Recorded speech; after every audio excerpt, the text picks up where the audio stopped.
What's going on, YouTube? It's your boy Line Surgeon, and you already know what time it is.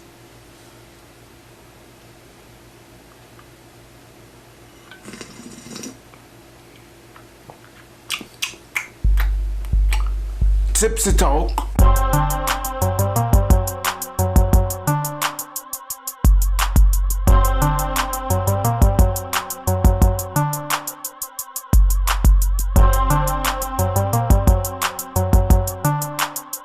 Alright, people, first of all, gotta apologize. Didn't drop a Tipsy talk all last week. I don't think I might not have dropped a video all last week. Things happen, and after this Tipsy talk, you might understand a little bit why I didn't drop a Tipsy talk last week. Essentially, my truck broke. Alright, so this month, January, I had to get my truck inspected. Of course, like a week or two before my truck was to get inspected, my airbag light started blinking on my truck. And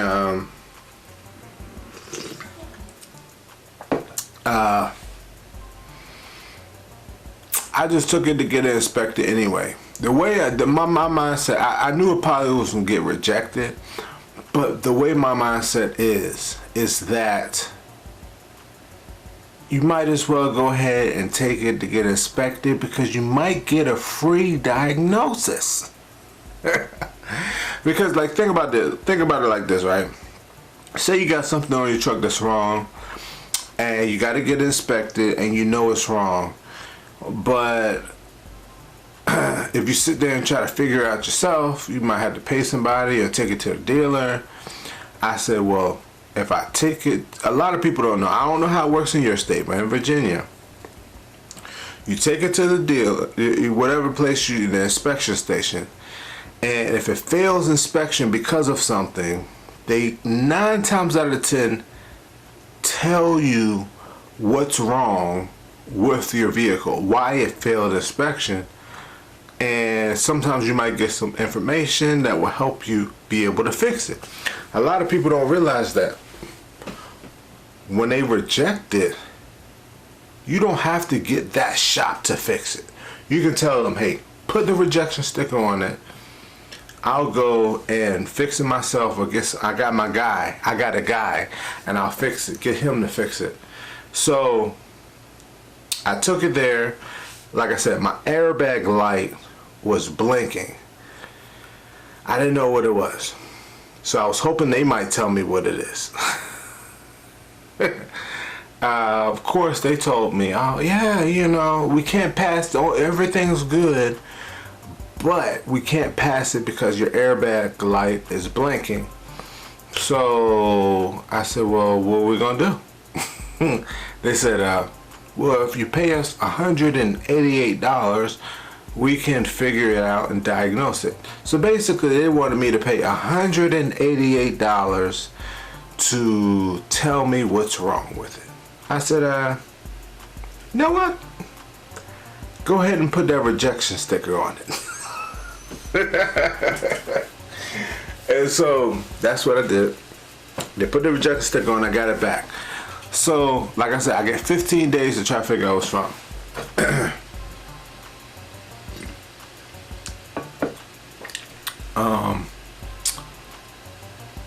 I spent like a week trying to figure out what's going on, and I couldn't do it. You know, I was trying to researching videos. There wasn't too many videos on the airbag light for a 2010 Nissan Titan. There was a few videos, and one of them I ended up using. But for my particular situation, it wasn't a video that I could use. So, long story short, I ended up just taking it to the dealer. So, I ended up paying the dealer $140 for them to diagnose it.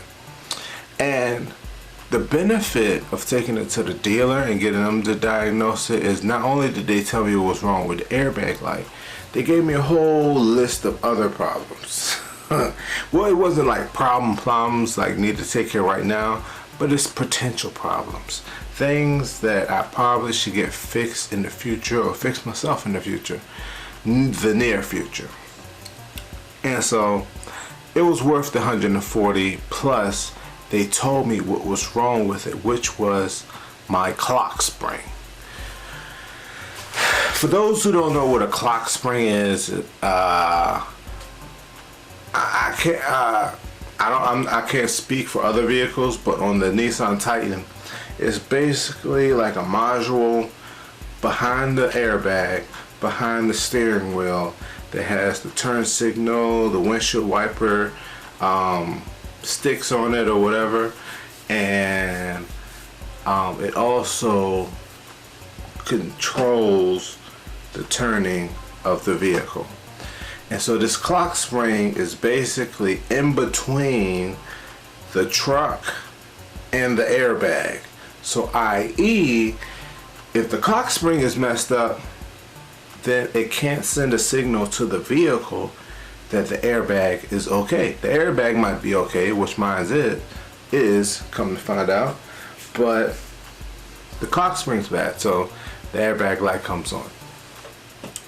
So once I get that information, and let me tell you this story.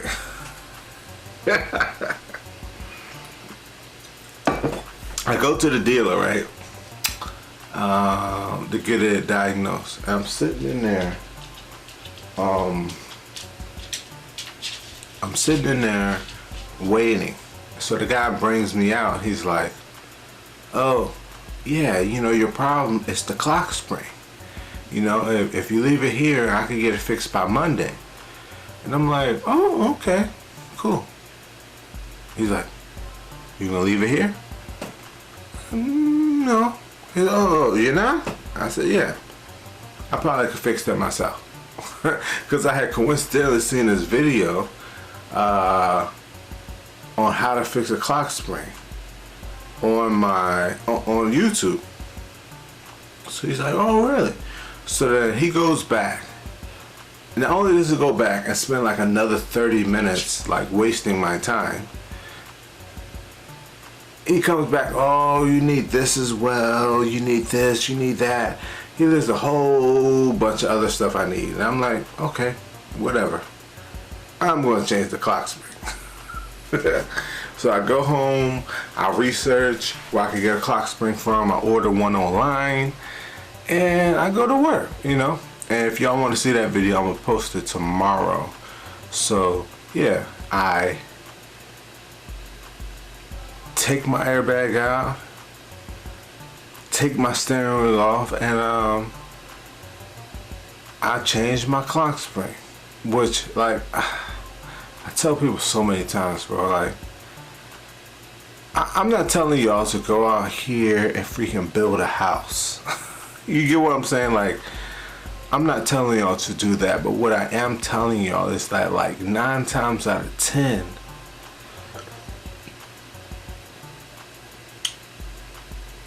things are not as hard as they seem.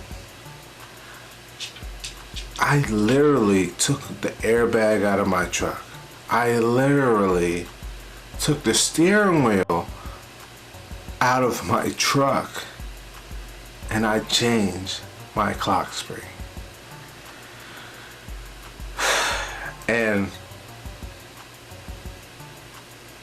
I just drove my truck to do a job yesterday. Y'all probably saw that video. And what I'm saying is that, like,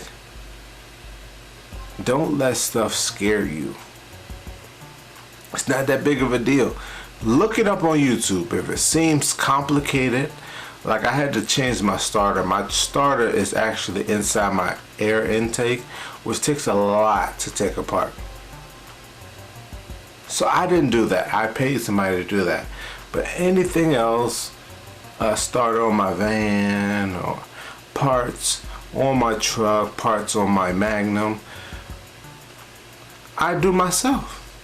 And so that's what I advise you guys to do. At least Google it.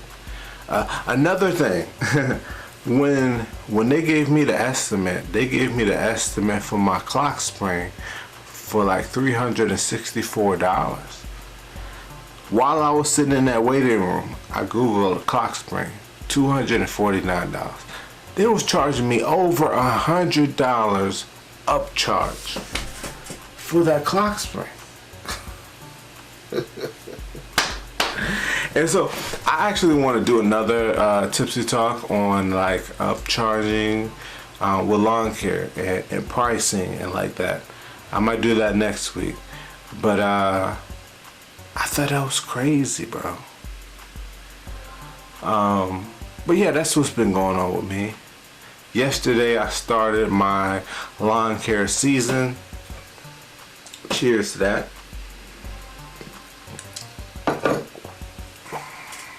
I consider it a start because I did a little small cleanup, which could have been done all winter, but this particular customer called me yesterday, and it was grouped along with some other calls for some other services. Then today I got some calls for some services. Customers are calling me and ready to go. You know, my regular customers, which is super fantastic, but this year I have to get some more customers. When I left my job last year, I was hoping to end the year with an abundance of more customers than I have right now, but I actually ended up with a little less. I ended up with about 5 less customers than I started the year with. It is what it is. But this year I have to figure out how to make those customers grow. So, with that being said, keep grinding, people. If you live in Florida, Atlanta, South Carolina, and you've been cutting all year, I don't like you. But for anybody further up north, gotta get ready for this lawn care season. I'm super excited. I'm the most excited about lawn care season. I kind of think about the fact that, like, you know, I got my little nest egg, you know, along with my part-time job I've been living off for the winter time. But I just think about like I'm gonna be transparent right now.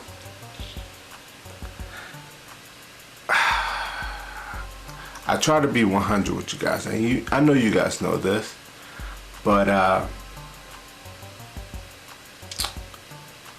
the thing that motivated me the most about going full-time, quitting my job, was not the fact that I made a little money on the side. You know, that's nice. I made a little money on the side for my full-time job. The fact was, I talked with other entrepreneurs, other people who had a similar beginning as me. And these people left their job, or these people might not even had a job to begin with, but they started a lawn care business and they built it up to the point where they living good. $200,000, $500,000, $800,000 profit a year. That's crazy, bro. People out here living off $30,000, $40,000, $50,000 a year, and these people making $500. I gotta get in on that, bro. And so I guess I say that, you know me. I don't like to throw out a lot of numbers because I don't want to throw out a number here and there and somebody just go quit their job because, oh, Seth said I can make $500,000 a year. It just don't happen overnight. people. These people I'm talking to, they didn't just make this in 1 year. It took them years. But at the same time, they had to make the proper steps, the proper leaps to get to that point. And so that's why this year is so big for me. I know what I have made in the past years, how much money, and I know how much money I need to make this year for me and my family to be good this wintertime. So with that being said, it's grind time.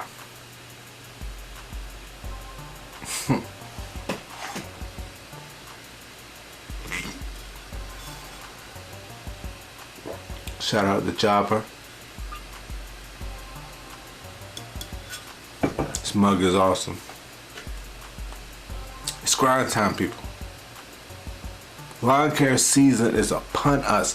If you have been sitting around all winter time just twiddling your thumbs, I don't even know how you twiddle your thumbs. Like, people say that term. I guess you twiddle your thumbs like this. But